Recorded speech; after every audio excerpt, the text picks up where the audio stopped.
Welcome. My name is Chastity. I'm here to help you with mathematics. I will not go through all the problems, just a few of them.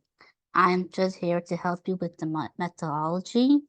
I'll encourage you to understand the general idea and understand how to apply it to specific problems. So shall we begin with number 1? Number 1 is asking to find the equation of the axis. Well, before we find the equation of the axis, I would like to inform you on how to get the graph of the equation. F of x equals parentheses x minus 3 squared minus 2. Technically, this is a transformation that had been discussed in a prior video, but I am here to show you some other aspects to a parabola, such as vertex, axis of symmetry, which is the questions we're really asking for, and other specific details. So first, how can you find the vertex of this? Really, the function is in vertex form. F of x equals x minus 3 squared minus 2. So in order to find the vertex from the vertex form, you take the opposite sign of the inside will be the h, and the number on the outside, keeping the sign as it is, will be the k. So the vertex will be 3, comma, negative 2, which you can see on this graph that the vertex is the bottommost part, the bottom curve of the parabola. And when you read the bottom of the curve, you should see it is 3, comma, negative 2. In order to find other parts of the parabola to make the graph as a whole, you need 3 points. Another point that you could need to find will be the y-intercept.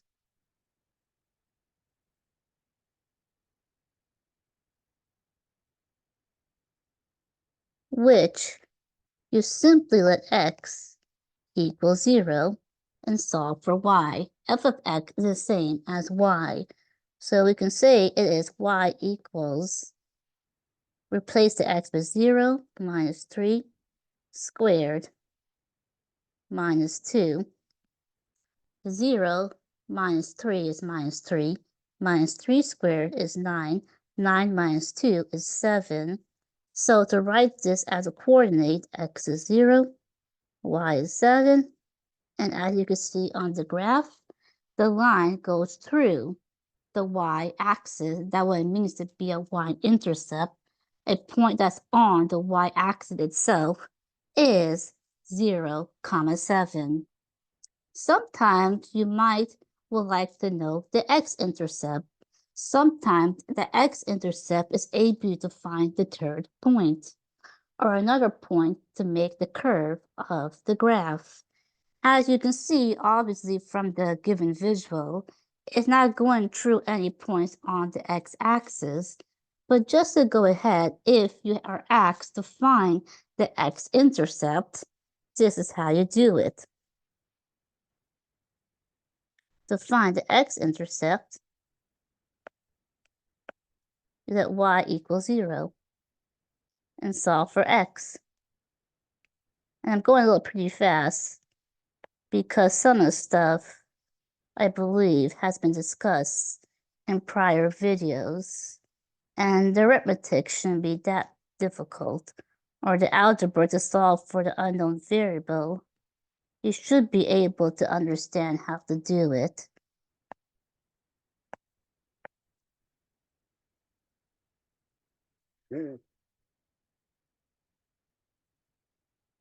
Now you can see that x is not a perfectly integer, a number that's not a fraction or irrational number. So it'll be challenging to graph this on the xy plane. So it's best to choose a point that's before and after the vertex. And to find a value before and after the vertex, well, we already have a value that's before the vertex, which is the y-intercept 0, 7. 0 is before the trig on the x-coordinate of the vertex. So it'll be best to choose a point that is after the x-coordinate of the vertex, which we can choose 4. X equals 4. So we'll have f of x equals replacing x with the 4. And then simply this comes out to be -1. So another point could be 4, -1. And once you have these 3 points, the vertex, the y-intercept, a number that's before and after the vertex, we're able to produce the curve. And since it's already in vertex form, you just simply take the opposite sign that's inside the parentheses and keep the number as it is outside for the other, and therefore you have 3, -2. Now, a question that we may tend to ask is the domain and range. A parabola is positive or negative? To know it's positive if there is no negative in front of the parentheses. So how you can see a positive parabola always look like what is being presented in the graph. A negative parabola will have a negative outside the parentheses, which will look like this instead. So, but either or, positive or negative parabola, the domain is always the same. The domain for a parabola, because both it's going forever and ever on both sides of the x-axis, it'll be -infinity, +infinity, and domain and range has been discussed in the prior videos. And range is where it begins or ends on where it begins and ends on the y-axis. So it's simply the y-coordinate of the vertex. And if it's going, it is the parabola, it is upward, then it's going towards +infinity. If the parabola was downward, it'll be going towards -infinity. If it's -infinity, it'll be before the number of the y-coordinate of the vertex. And if it's a positive number, if it's a positive parabola, it'll be a number of the y-coordinate of the vertex, and infinity will be after it. So simply, and the number, when it's considered to be included and excluded, well, check out the prior videos, but simply -2 is included. So you'll have a bracket, comma, and it's going upward all the way to the top forever and ever on the y-axis.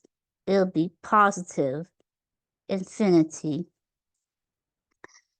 And now, if because of the question is being asked specifically what is the equation of the axis, more so it's looking for the axis of symmetry.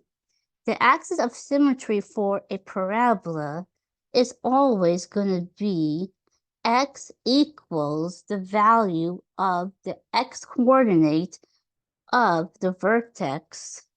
So axis of symmetry, I do S of y, symmetric on the y-axis. Technically, with a parabola, it's always a symmetry on the y-axis. The parabola that we always have, y equals x minus h squared plus k of that form.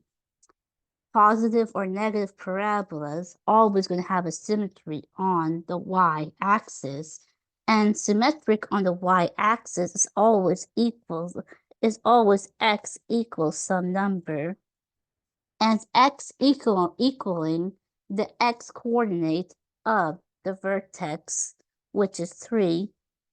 Therefore, the equation of the axis is x equals 3. Now, knowing this, the of the vertex being 3, -2, the thing is, sometimes you may not be given of the form of the vertex form. Sometimes you may be given standard form. And the way how standard form is, well, the standard form, let's see, can we rewrite this in standard form? The given equation that's in vertex form. Let's go ahead and try. So how can we rewrite this in standard form? Standard form is ax squared plus bx plus c. So again, I want to go through all the details of steps because some things you're kind of expected to know or just revise from the prior videos. So we'll have x minus 3 all that squared. That is same as f of x. That is the same as f of x equals x squared minus 6x plus 9 minus 2. So f of x equals x squared minus 6x plus 7. So if we were given this, the standard form, let's see if we can find the vertex, and let's see if it's the same based off what was given to us from the vertex form. So in order to find the vertex when it's in standard form, you will use the vertex formula, not formula.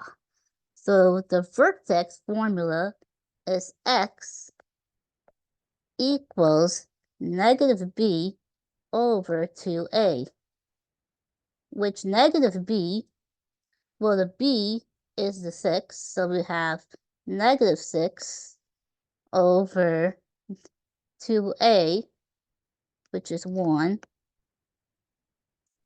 So, well, wait, no, let's watch our signs. This negative is from the formula, and then there's a negative with the number 6.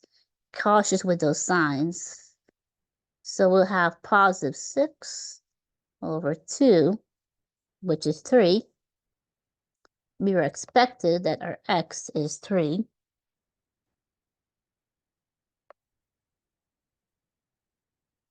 The x is 3. As we already know, but if we weren't given the vertex form, but the standard form, you use the vertex formula. And once you have x is given, how would you find f of x, or the y coordinate?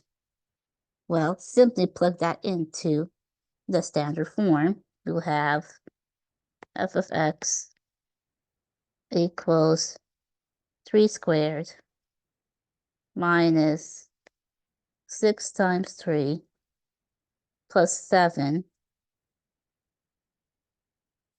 So we'll have, let's see, 9 minus 18 plus 7. So we'll have negative 9 minus 7. Oh, wait, that should be a 7.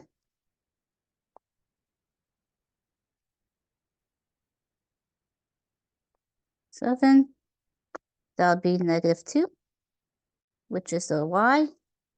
Therefore, the vertex will be the x coordinate is 3 and the y is -2. So we obtained the same vertex even though it was given in the standard form. And if you had to find the y-intercept, the rule still applied. You still let x be 0. You always let x be 0. And when x is 0, you can easily see that the y is 7 to get 0, 7.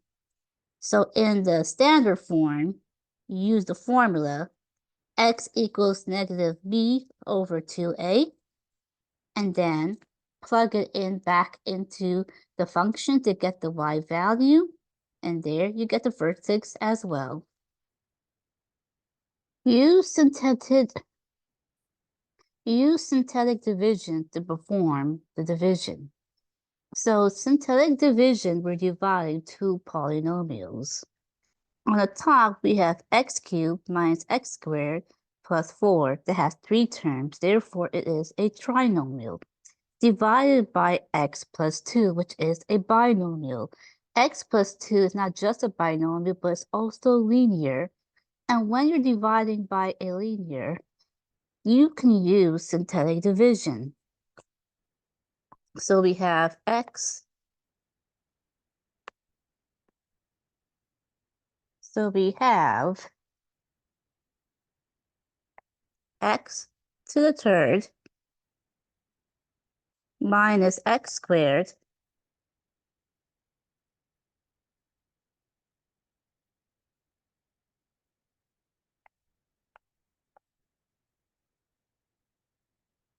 plus 4 over x plus 2.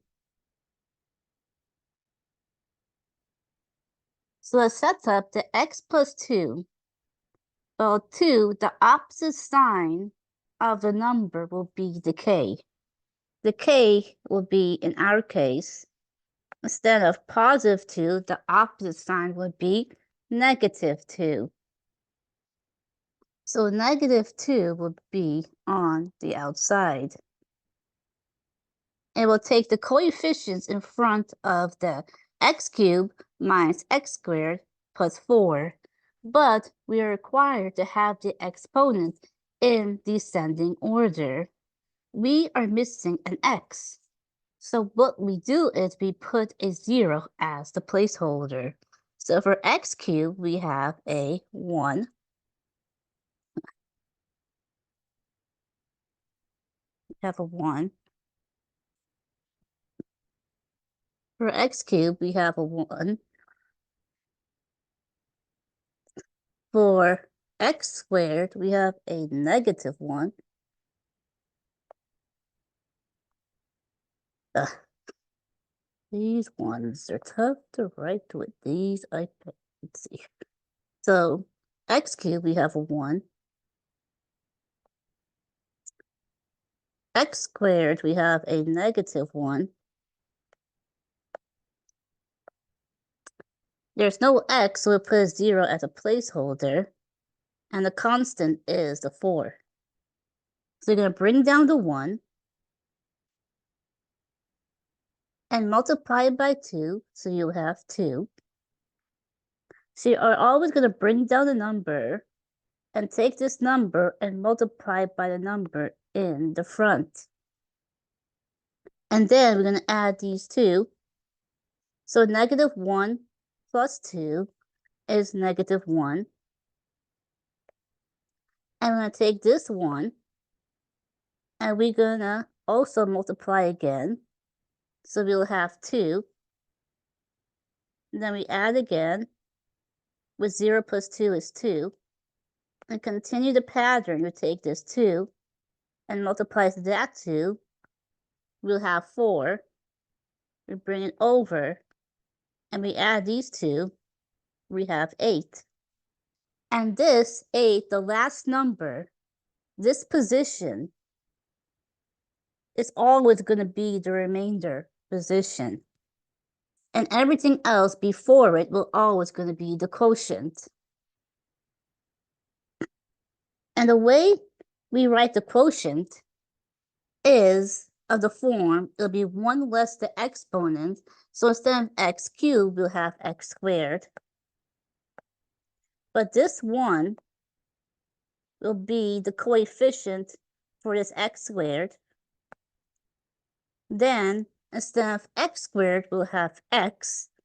And then this 1 will be the coefficient for the x.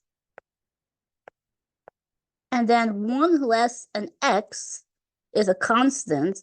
So this 2 will be the constant.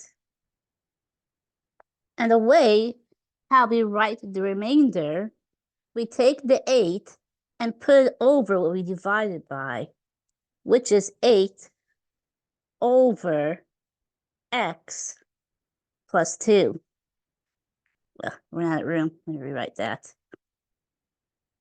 It's going to be 8 over x plus 2. Now, sometimes they will like this to be in a particular form. So, given the quotient, which is x squared, well, actually, you don't have to write the 1. The 1's implied.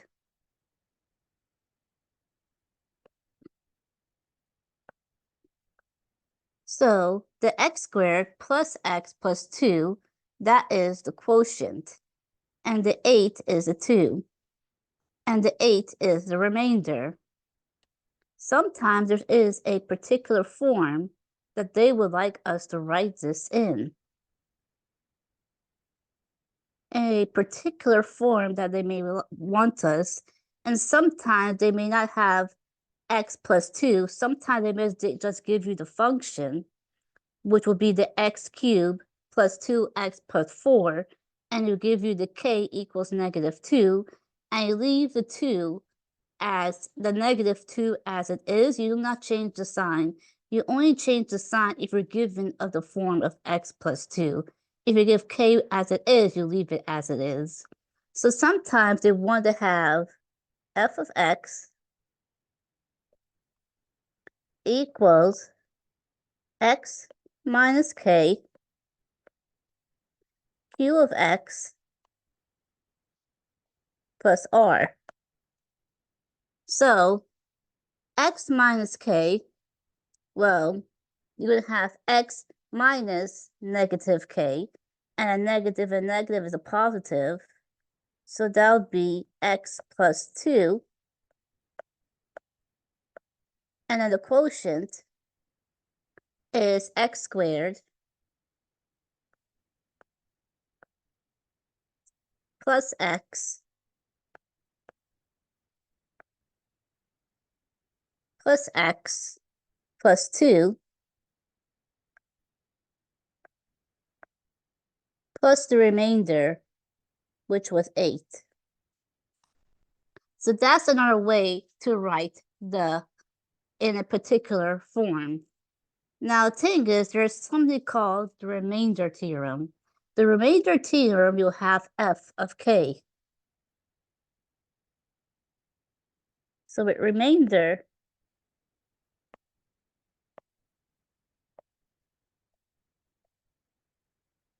with the remainder theorem, it's basically, you can have f of k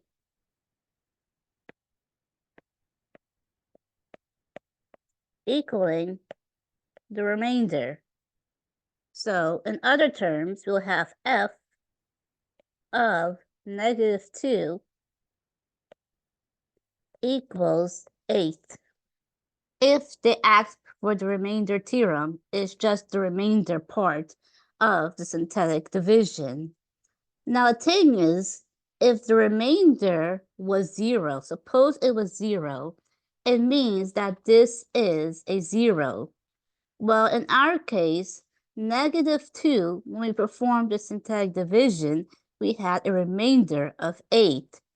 Therefore, -2 is not a 0 of the polynomial.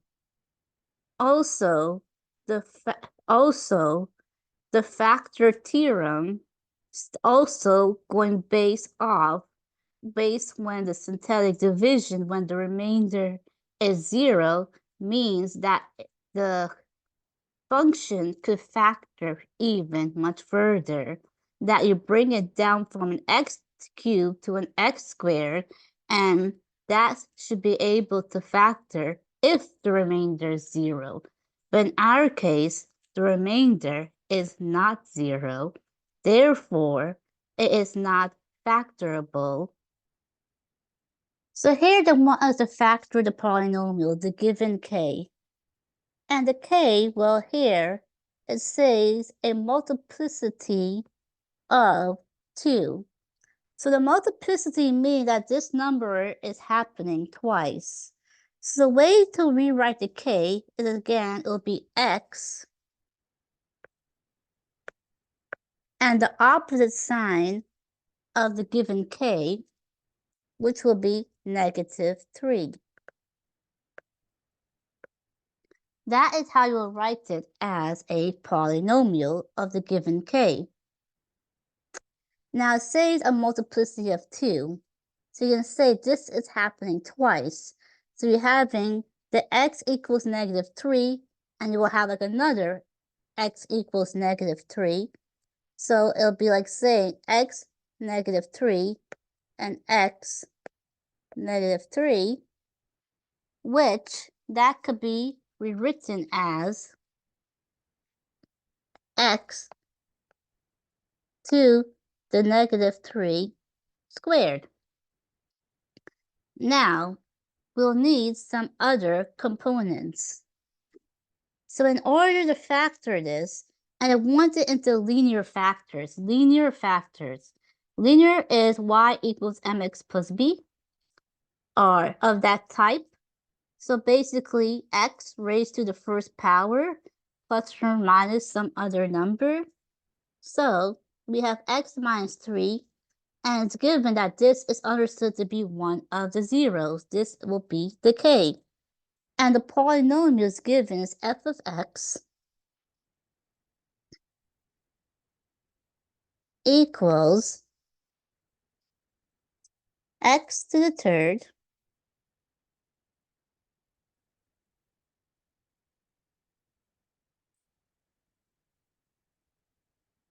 minus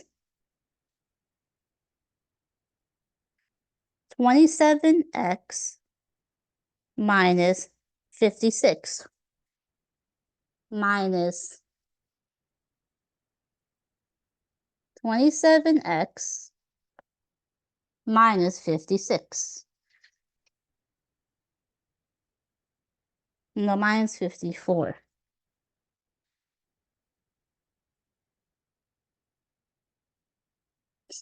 So we're going to use synthetic division.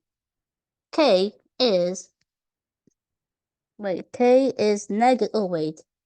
I said the opposite sign, and it's -3. So instead of negative, should have been positive. The opposite sign of the k. So think of it as x minus k. So x minus k, and then you have a -3. It's like saying x minus -3, which will be positive. So should be a plus.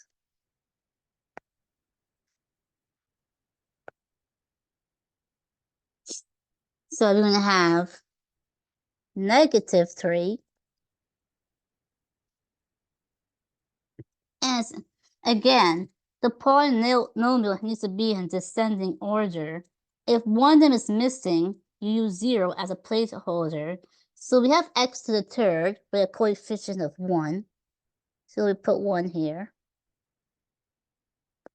X squared is missing, so we'll have 0 as a placeholder. We'll have -27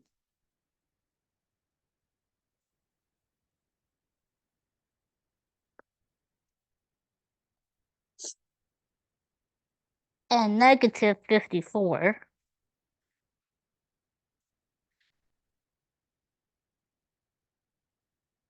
And -54. Knowing that -3 is a 0, based on the factor theorem, the remainder is required to be 0. So let's see and check it out if it is. So the steps for syntagmatic division, you bring down the 1. We bring down the 1.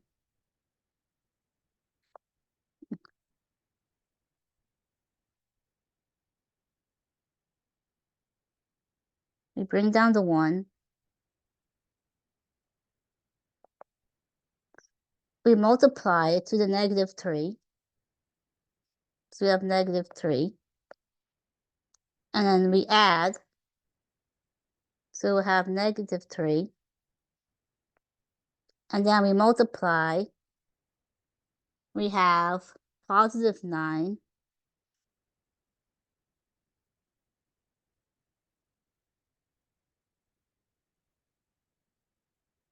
And then 27 minus 9, that would be 27 minus 9, 9, 10, 11, 12, 13, 14, 15, 16, 17, that would be -18. And then -18 times -3, that would be +54. And as you can see, we have a remainder of 0 by the factor 0 by the factor theorem. In order to be factorable, the remainder, this section here, has to be 0. And then we rewrite this 1 less the exponent. So instead of x cubed, we'll have x squared with 1 as the coefficient. So we have x squared. We don't have to write the 1. The -3, 1 less the x squared will be x. So we have -3x. And then the x turns to a constant, so we have -18. So we have a good old quadratic. And to factor a quadratic, well, you find two numbers that multiply -18 and add or subtract to give you -3. And the first video should give you understanding how to factor. So this should be x minus 6 and x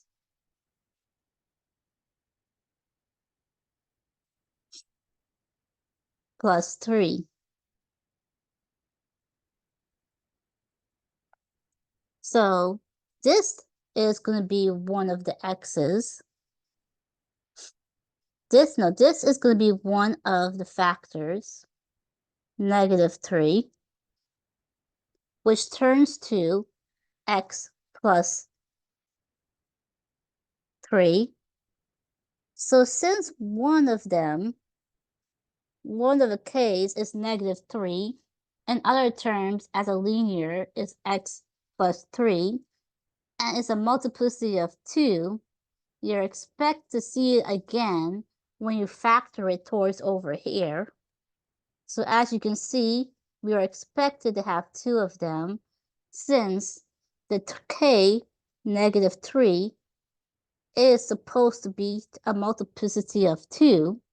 So therefore, this could be rewritten as x minus 6, x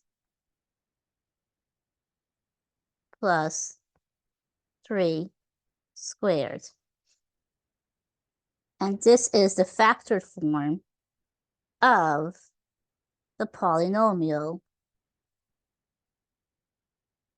x to the third minus 27x minus 54. And then if we have to find the zeros, you just set them equal to 0. So -3 is one of them, and x, so if you have set this equal to 0, you set each parentheses equal to 0, so we'll have x minus 6 equals 0, therefore x equals 6. And then we have x minus x plus 3 equals 0. Well, x minus 3. And then, so you can see you have, there is no exponent here. It's implied to be a 1. And here, a 2. So 6 is a multiplicity of 1. And the negative 3 is a multiplicity of 2. So if we're asked to find the multiplicity, it's how many times the 0 is happening. Number 25, the graph is provided. The 0 is technically the x-intercept. So one of the points, an x-intercept is point that's exactly on the x-axis. So since they provide the graph to you, in order to factor the given polynomial, it'll be simply, we have a point at negative 4 comma 0.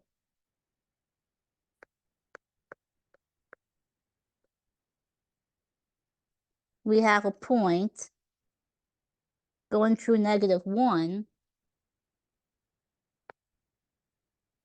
What's going on here?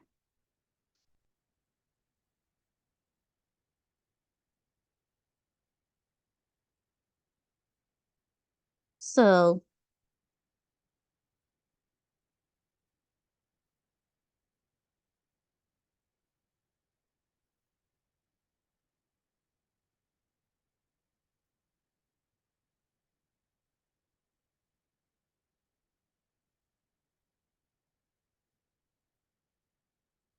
we are trying to find the zeros of, or you're trying to factor the given polynomial since the graph is being provided. The 0 is technically just the x-intercepts. So the x-intercepts are the point that is exactly on the x-axis. So we have negative 4 comma 0. We have, it's still doing that.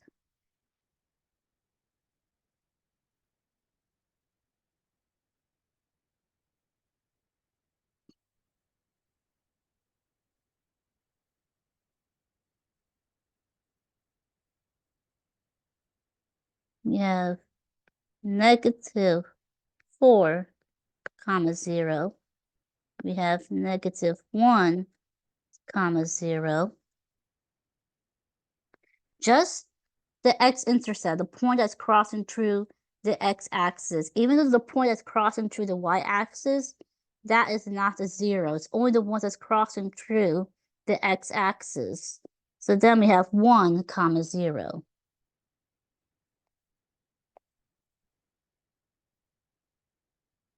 So the way how we're going to write it is always going to be parentheses x, parentheses x.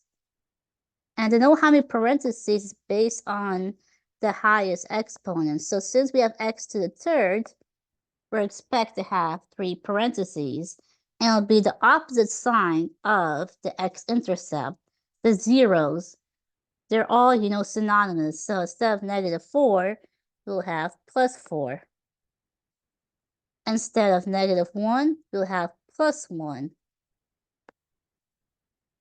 Instead of plus 1, we'll have negative 1. And that's how you simply factored just by giving the graph. And, well, the thing is, well, to know if it's positive or negative, whatever that goes in front of here, well, the third degree that looks this way is always positive, and if it looks this way, it's negative. So we don't have to have a negative in front of the factor. Let's use the intermediate value theorem. So simply put it, we can use the numbers that they gave us, negative 1 and 0, and simply plug it into the function. And what the thing is to know that if there's any zeros, that is between the points. That's what it means by the intermediate value theorem, but we don't have to go in detail. in college algebra. So let's see. So simply we're putting the value, just solving f of -1 and plug it in. So just simple plug in and solve for y. So we're going to have 4x, well, 4 -1 to the third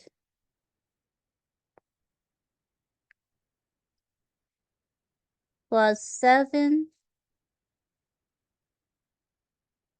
times -1 plus 4. So just simple plug in. So that'll be equals to, so -1 cubed, so that'll be -1. So -4 minus 7 plus 4. So f of -1 is just -7. And then we're also going to plug in 4, 0. F of 0, which you can simply see is going to be 4. Because anything times 0 is 0. But I'm going to write out so you can see it.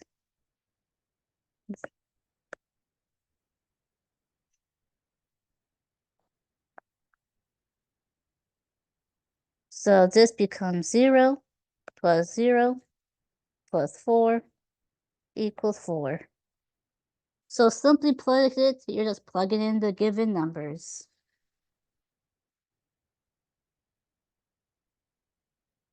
So we're asked to find the domain of the rational function. Well, the domain, yeah, just the domain, let me see.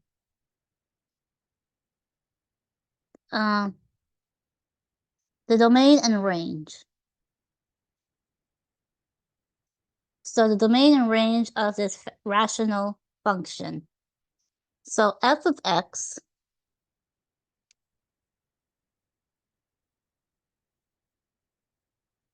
So f of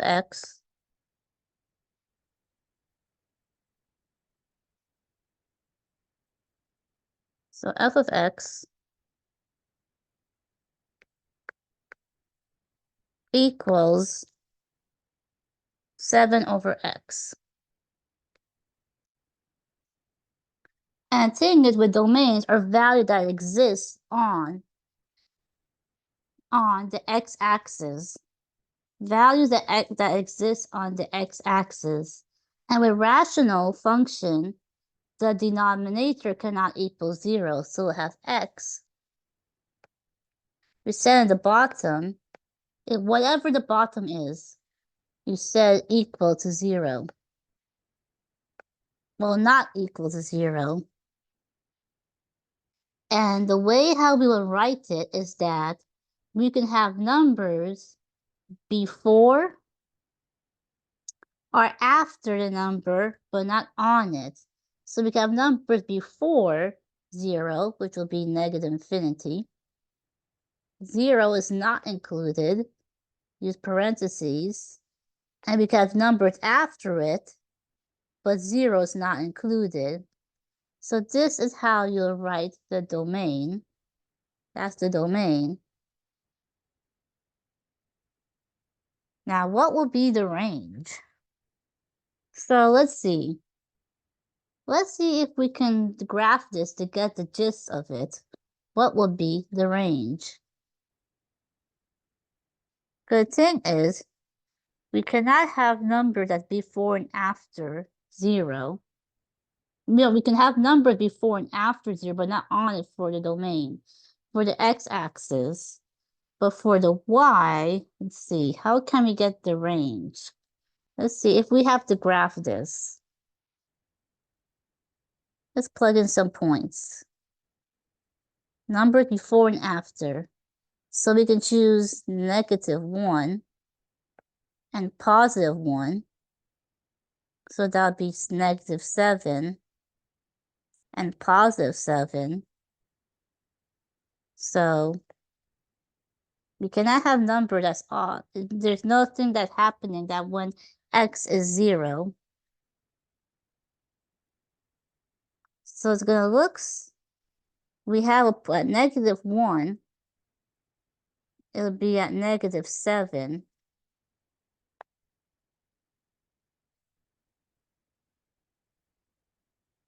So it looks something like this. And over here, we'll have 1 and -7. So we'll have something that looks like this. So the range, well, again, is going to be from, let's see. How can we find the range?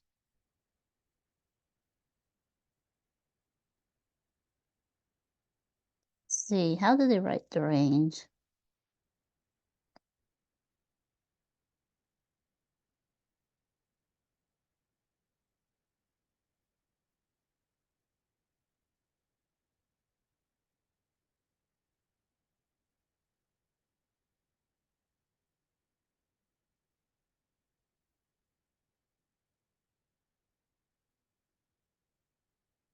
Okay, yeah. Okay. I'm like, how do they write the range? So the range is going from 0. I mean, we're going this way from forever and ever. I mean, it is going forever and ever from the right. I mean, upward. And it's going forever and ever downward. So the way we can write the range also would be -infinity 0 union 0 to infinity. It's where the graph exists on the y-axis. So look, going forever and ever upward and going forever and ever downward, but not at 0. Vertical asymptotes. So how do we find vertical asymptotes? So this is a function given. The function given is h of x equals 5x minus 1.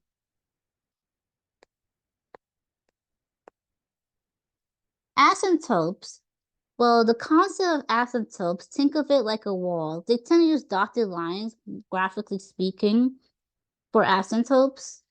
And basically, think of it like a wall. The graph cannot go through it. It could go toward, it's moving towards it, but it's not going through it. So with vertical asymptote, the rule always applies. You're going to set the bottom equal to 0. So we have x minus 1 equal to 0. I'm going to get x by itself, so x equals -1. No, positive 1. So that is the vertical asymptote. Vertical asymptote, we always set the bottom, always set, just focusing on the bottom, set equal to 0 and solve for x. Unlike the vertical asymptote, where you set the bottom only equal to 0 and solve for x, vertical asymptote is always x equals some number. Vertical asymptote is up and down. Horizontal asymptote is really left to right. And this has actually different rules. So let's focus in on the given function. We have f of x equals 3x squared plus 7 over 3x squared minus 7. So with horizontal asymptotes, there's various rules. What do you pay attention to? We pay attention to the leading coefficient, observing the exponents. When the exponents are exactly the same, all you do is divide the leading coefficient. So it'll be y equals 3 divided by 3, whatever number's in the front, you use that number and simplify as possible, which 3 divided by 3 could be simplified into 1. Therefore, y equals 1. But sometimes, hypothetically speaking, let's say you had 3x plus 7 over 3x squared minus 7. Focusing on the leading coefficient, just pay attention to the exponents.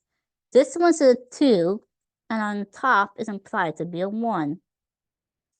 When the top is less than the bottom, the horizontal asymptote is automatically y equals 0. So when they're the same, you divide the number in front. When 1 is less than the bottom, it's already equal to 0. Ask to sketch the graph based on everything we have learned so far. So f of x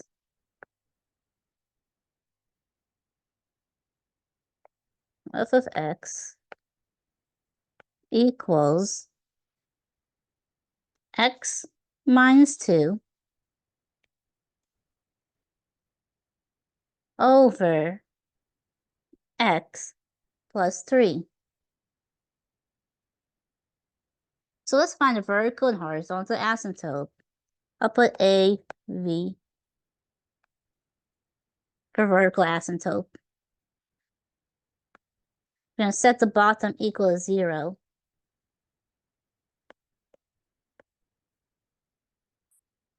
Therefore, the vertical asymptote is x equals negative 3.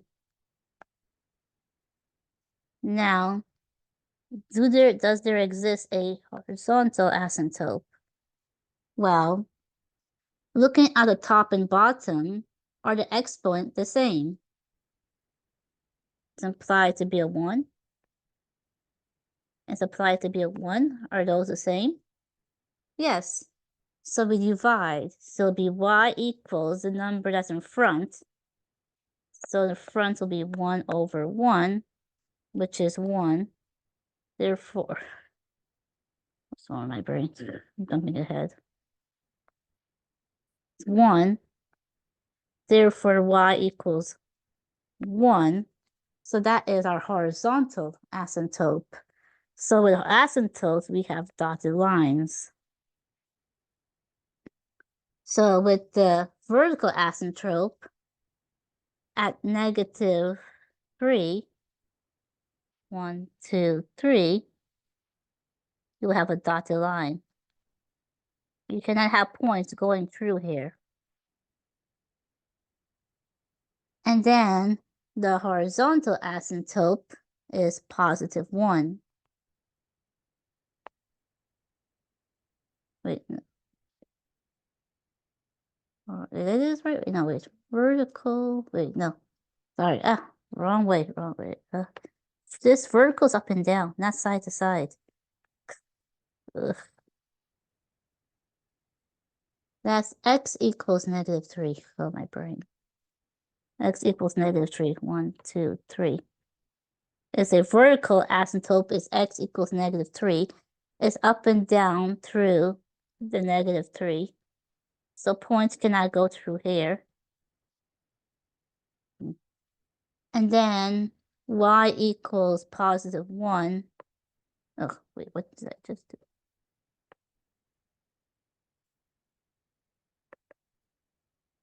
Y is positive 1, so points cannot go through there.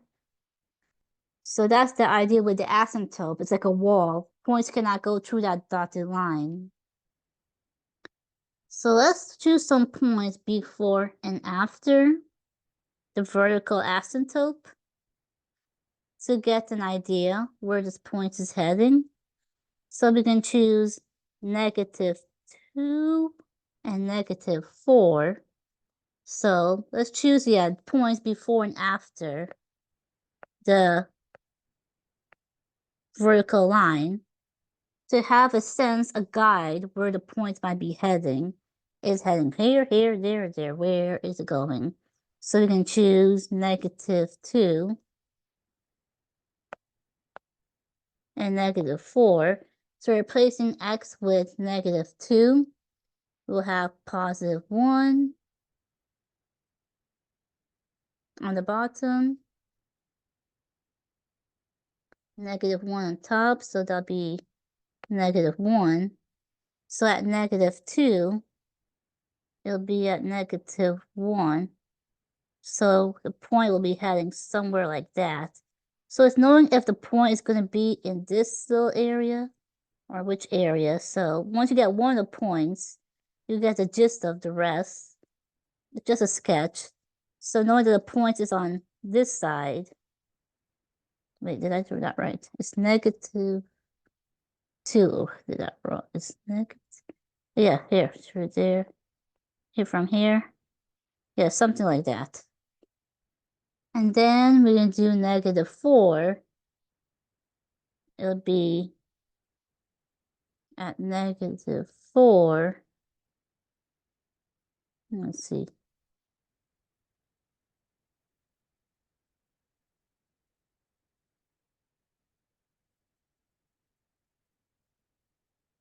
At -4, we'll have a -1. -4 minus 2 is -6. And then at the bottom of -1, that'll be +6.